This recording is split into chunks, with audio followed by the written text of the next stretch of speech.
உங்கள் குடும்பத்தில் அடிக்கடி ஒருவர் மாற்றி ஒருவருக்கு உடல்நிலை சரியில்லாமல் போய்க்கொண்டே இருக்கிறதா?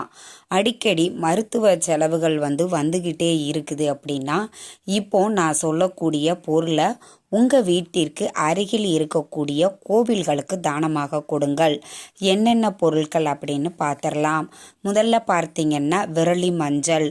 இந்த விரலி மஞ்சளை உங்கள் வசதிக்கு ஏற்ப 1/4 கிலோவோ 1/2 கிலோவோ 1 கிலோவோ உங்கள் வசதிக்கு ஏற்ப நீங்கள் வாங்கி கொடுக்கலாம். அதே மாதிரி மஞ்சள் பூசணிக்காய், நம்ம சக்கரை பூசணிக்காய்ன்னு கூட சொல்லுவோம் இல்லைங்களா, அதையும் வாங்கி உங்கள் வீட்டிற்கு அருகில் இருக்கக்கூடிய கோவில்களுக்கு இந்த 2 பொருட்களையுமே நீங்கள் வாங்கி கொடுங்க. அது எந்த கோவிலாக இருந்தாலும் சரி, விநாயகர் கோவிலா, அம்மன் கோவிலா, சிவன் கோவிலா, என்ன கோவிலாக இருந்தாலும் சரி, கோவிலுக்கு இந்த 2 பொருட்களையும், அதாவது விரலி மஞ்சள், மஞ்சள் பூசணிக்காய், இது 2யும் தானம்